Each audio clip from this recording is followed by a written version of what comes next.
Ever feel like the world's playing chess and you're stuck with checkers? I know that feeling. Well, today, we're taking a peek at the military's playbook, JP3 Joint Campaigns and Operations. Oh, interesting. Yeah, we're going to grab some strategic moves we can all use. Love it. And before you think, wait, I'm not planning any invasions over here, Yeah. this document, it's fascinating even if you're not in the military. How so? It's how the U.S. military tackles these huge problems, coordinates across the globe. Right. Imagine that kind of playbook, but for, like, your to-do list. Okay, now that's an upgrade. Right. So it's about more than just, actual warfare. Exactly. And they don't even call it war. They call it armed conflict. Which is just one piece of the puzzle, right? Exactly. There's this whole spectrum from cooperation to, like, straight-up competition.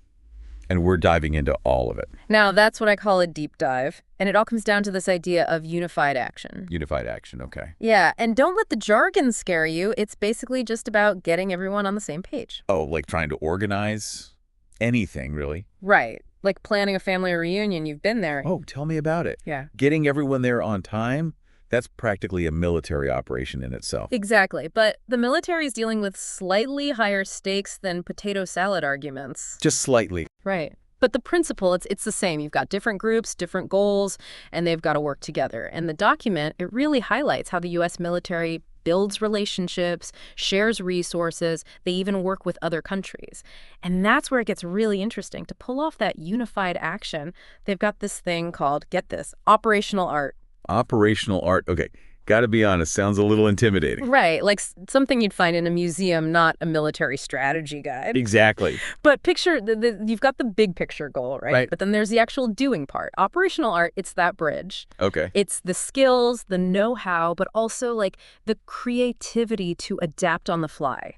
Because, let's be real, no plan survives first contact. So it's kind of like having a roadmap, but knowing when to take a detour. Exactly. Judgment, flexibility, making those tough calls with, let's face it, often not enough information. Oof, yeah. High-pressure situations. And the document, it uses this example, the Solomons campaign, World War II. Commanders are constantly adjusting limited intel, surprises all over. Whoa. Talk about pressure. I can barely handle a surprise birthday party, little on that. Right. It highlights how just having a plan, it's not enough. You need that operational art to adjust, make the best call in the moment, especially when the stakes are, Life or death. Exactly. But it's not just reacting either. They also talk about this huge concept, global integration. Okay, now that sounds even bigger. How do you even wrap your head around strategy on a global scale? It's not like they've got this giant risk board. Right. Right. It's way more complex. They describe it as this global campaign, this long game, multiple players, challenges constantly shifting. And here's the thing. What's that?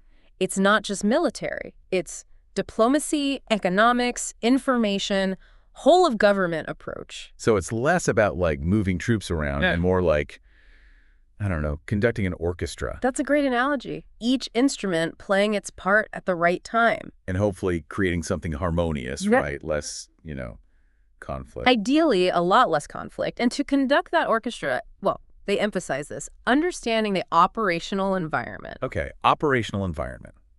Hit me with it. What does that even mean? Sounds like something out of Star Trek. Well, they describe it as understanding all those factors, everything that can impact your plans. Physical terrain, the political climate, even the information landscape. So it's like more than just knowing where things are on a map. Right. Imagine trying to navigate a city you've never been to. Oh, been there. Got the teacher with the wrong direction. Exactly. You need a map, but you also got to know the traffic patterns, the local customs, where the good coffee shops are.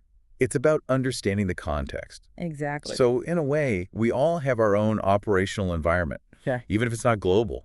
Our careers, our relationships. Absolutely. Understanding your own operational environment, your own unique set of challenges, opportunities, it's crucial for making smart decisions, achieving your goals. No matter what those goals are. Exactly. Wow. Okay, so we've got unified action, we've got operational art, we've got this global campaign.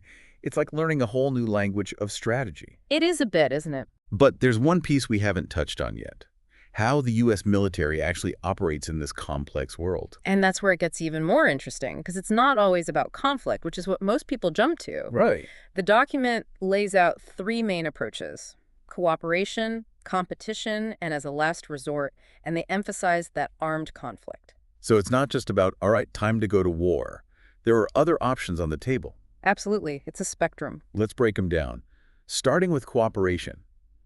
What does that even look like on a global scale? Think of it like this: building relationships, trust, mutual benefit. They give examples like security cooperation programs, where the U.S. military works with other countries, training their forces, improving their capabilities, or foreign humanitarian assistance, providing aid after a natural disaster. So it's like making friends and helping each other out, but on a global scale. Exactly. And it highlights how important collaboration is, even for something that seems as conflict-oriented as the military. Okay, so cooperation, that's like the friendly handshake of international relations. You could say that, yeah.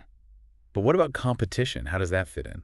Well, competition, it's a little more, well, the name kind of says it all. Right. It's that strategic maneuvering, trying to gain an advantage. Without actually going to war, right. Exactly. It's about using all the tools you've got: diplomacy, economics, information. And sometimes a little military muscle flexing. Exactly. But it's all about deterring adversaries, protecting your interests. It's a delicate dance. So it's like a game of chess. You're trying to outmaneuver the opponent, but not actually knocking over the king yet.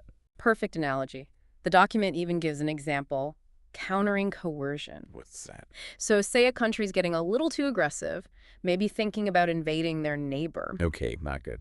The U.S. might use a combo of economic sanctions and military deployments. Show them we mean business. Exactly, setting those boundaries, but without, firing any shots. A high-stakes game of poker. You got it. And it takes a deep understanding of the other players, their motivations, their capabilities. You got to know when to hold them, know when to fold them. Exactly. It's strategic thinking at its finest. Okay, so we've got cooperation, we've got competition. But we all know sometimes things escalate.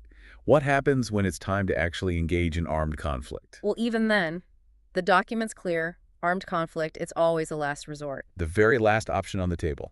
But even then, it's not just brute force. They emphasize clear objectives, adaptable plans. And minimizing those unintended consequences, right? That really stood out to me. Even in the heat of conflict, they're thinking about protecting innocent lives. Absolutely. It's about achieving your goals in the most responsible way possible, even in. Even in the toughest situations. Exactly. And that's a big takeaway here. Strategic thinking, it's not just for generals and world leaders. It's something we can all use. In our own lives. Exactly. That challenging project at work, a tough conversation with a loved one. These principles, they can help us make smarter decisions, get better outcomes. So the next time we're facing a challenge, we can channel our inner strategist. Absolutely. What's our operational environment? What are our options? Are we thinking strategically enough to reach those goals? Exactly. And remember, just like in those global campaigns, life throws curveballs. It's the people who can adapt, be creative, they're the ones who succeed. Powerful stuff. A huge thank you to our expert for breaking this all down. And to our listeners, we hope this deep dive has given you some new tools for thinking strategically, no matter what challenges you're facing. If you want to learn more about JP3 Joint Campaigns and Operations, you can find a link in the show notes. And don't forget to subscribe to the deep dive so you don't miss our next adventure. Until next time, keep asking questions, keep learning, and keep diving deep.